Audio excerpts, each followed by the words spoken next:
So I started my piano adventure with the app Flowkey, and the number one reason for that was that I didn't want to learn how to read sheet music. I just found it way too complicated. All I wanted was to play my favorite video game music as fast as possible, and Flowkey totally made that happen for me. Within just a few weeks of daily practice, I was able to play one of my all-time favorite pieces, the title theme music of the Nintendo 64 classic Zelda Ocarina of Time.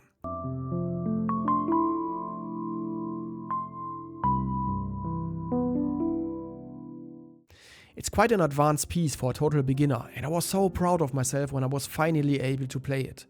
It brought back so many good memories of my childhood, so many good memories of the time I spent with family and friends, and so many good memories of the time I spent with my grandparents, who sadly passed some time ago. This was exactly the reason why I wanted to play the piano, to relive those magic moments. And Flowkey helped me do that in a pretty short amount of time. So I connected my digital piano to my phone or tablet, either via Bluetooth or cable, picked a song I liked and followed the hand movements in the video. The app recognized the keys I pressed and waited for me before moving on to the next note.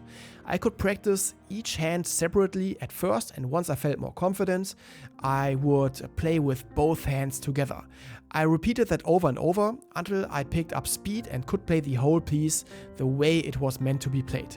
So it was pretty straightforward. The big downside of this method was that I didn't learn any foundational musical skills. Like, I couldn't read notes, had no clue about rhythm, and honestly I didn't even feel the rhythm. I was just memorizing which key to press at what specific time. It was just pure muscle memory, that's it. It felt like I was cutting corners, cheating my way to quick success.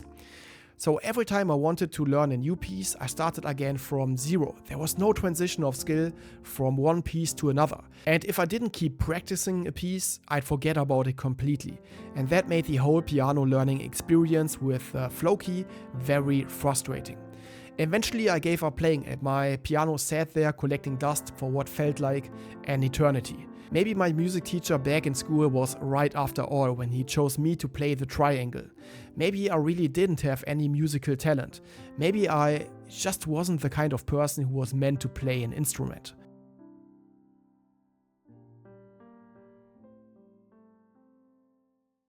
Over a year later, not touching the piano once, I stumbled upon one of those silly Simply Piano ads on YouTube. Usually I skip this kind of stuff as fast as possible, but for some reason I clicked on the ad and downloaded the app. I mean, I had nothing to lose. I could just try the 7-day trial and then cancel if I didn't like Simply Piano. So I dusted off my piano and started again. I knew if I wanted to take the whole piano thing seriously this time, there would be no way around learning how to read sheet music. And Simply Piano promised exactly that, to learn how to read sheet music.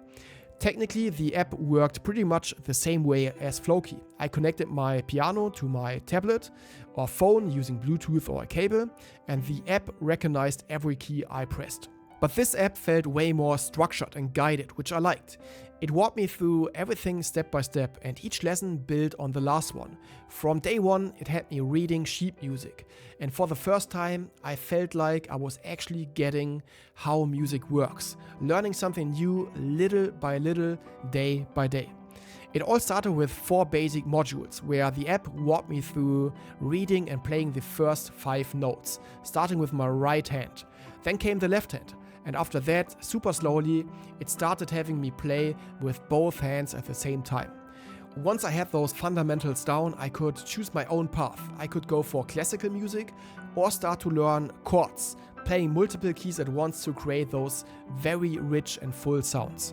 So far, this feeling of progress, celebrating those small successes, made me stick to learning the piano for the longest time. And by the time I'm making this video, I'm at day 103 of using Simply Piano 4 to 5 times a week. And I document my whole piano journey on this YouTube channel, so you can take a look for yourself. But it wasn't all sunshine and rainbow either. I went from playing pretty advanced piano pieces to starting again from zero, learning what middle C looks like in sheet music. And my ego didn't really like that at all. But the playful and rewarding nature of Simply Piano helped me push through that stage. And if you never played the piano before, this isn't something you need to worry about anyway. You are starting fresh, so there's no piano ego in the way. So what would I do if I was in your shoes and I had to start all over again? Honestly, if you like the idea of learning with an app, I would start with a Simply Piano. Just use it as long as you feel like you are actually making progress. Don't worry about what others are doing or saying, stick with it for as long as it feels helpful to you. For example, I got the most out of Simply Piano during the first 12 weeks or so. But then I realized that I wanted to complement my piano learning with some daily 5-minute note practice using flashcards. I'm also thinking about using Flowkey again and learning one of the beautiful pieces of the free version of the app. It's a bit like working out in the gym. I have my foundational workouts, which is the hand-holding step-by-step course structure of Simply Piano, but sometimes I also like to go for a run, like learning something new outside of the app, keeping the whole piano adventure fresh and fun. So if you ask me, start with Simply Piano and build that solid musical foundation, and then shape your piano journey however you want it from there.